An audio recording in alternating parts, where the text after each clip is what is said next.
Welcome to today's Explainer. We are embarking on an absolutely mesmerizing journey today. It's this incredible narrative that bridges ancient Eastern teachings with a very real, very modern spiritual realization. We're going to see the classic Amitabha Sutra brought entirely to life through the eyes of a contemporary practitioner. We'll trace a path from the quiet, heavy doubts of a modern meditation room all the way back to the golden dawn of ancient India. We're literally going to see how one man's vivid dream completely reframes centuries of spiritual debate, giving us this beautiful, unified vision of enlightenment. And really, what makes this so captivating is teacher Lin Mingxiang's detailed explanation and complete interpretation of these events. It's a brilliant synthesis of history, rigorous philosophy, and deep personal awakening. So, to really grasp the weight of this journey, we have to start with the central dilemma. For hundreds of years, practitioners of Eastern spirituality have been stuck on this one massive question. Basically, which path is higher? Is it the sharp, direct pointing to the mind that you find in Zen Buddhism, the path of sudden enlightenment? Or is it the path of faith and devotion, specifically the name recitation of Amitabha Buddha that's the core of Pure Land Buddhism? One is all about intense self-effort and deep meditation. The other is about surrendering completely to the vow power of a Buddha. It's the ultimate classic debate, self-power versus other power, meditation versus faith. And it's exactly this heavy question that's weighing on our guide for today. Meet Lin Mingxiang. He's a contemporary practitioner in Taiwan who has dedicated years of his life to studying the rigorous path of Zen.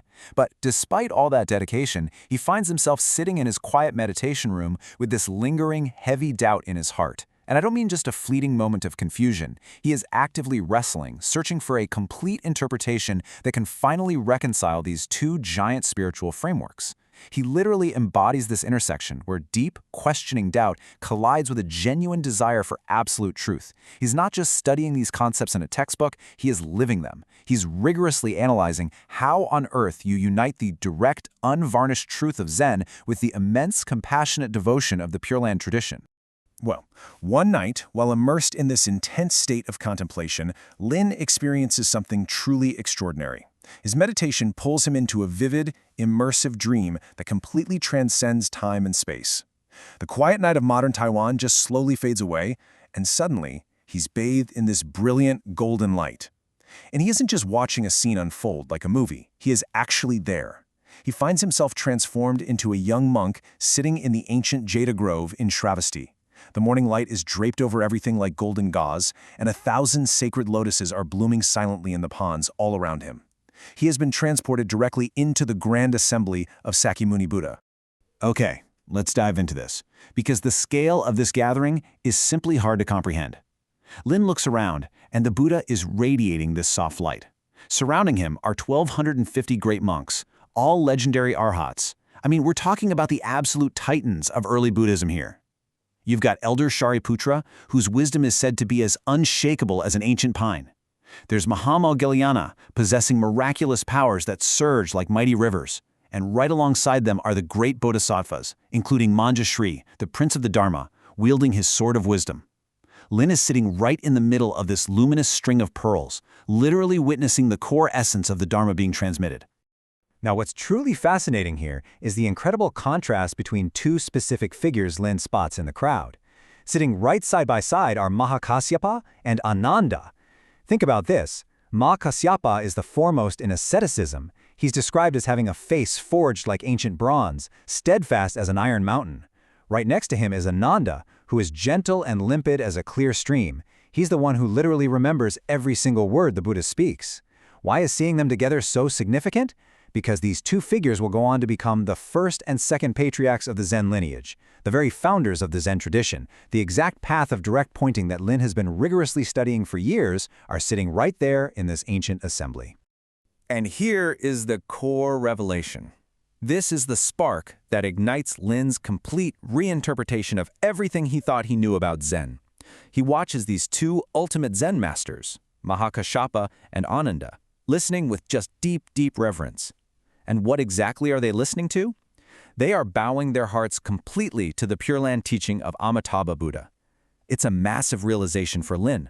The founders of this sudden, direct path of Zen are relying on the Pure Land.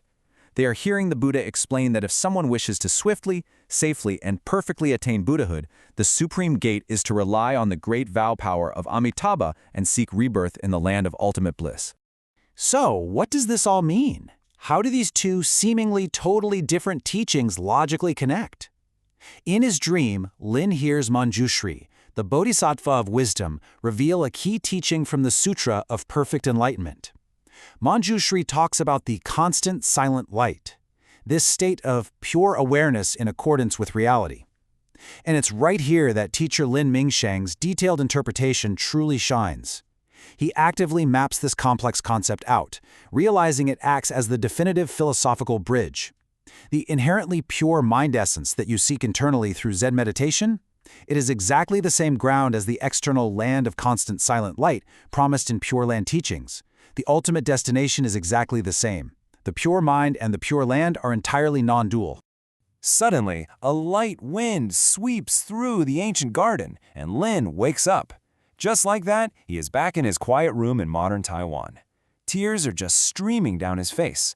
He rushes to the window, looks out at the night sky, and the twinkling stars look just like the compassionate eyes of the Buddha he was just looking at. But here's the thing. It isn't just the emotion of the dream that cures his doubt. It's the flawless logic of the theology he has just uncovered.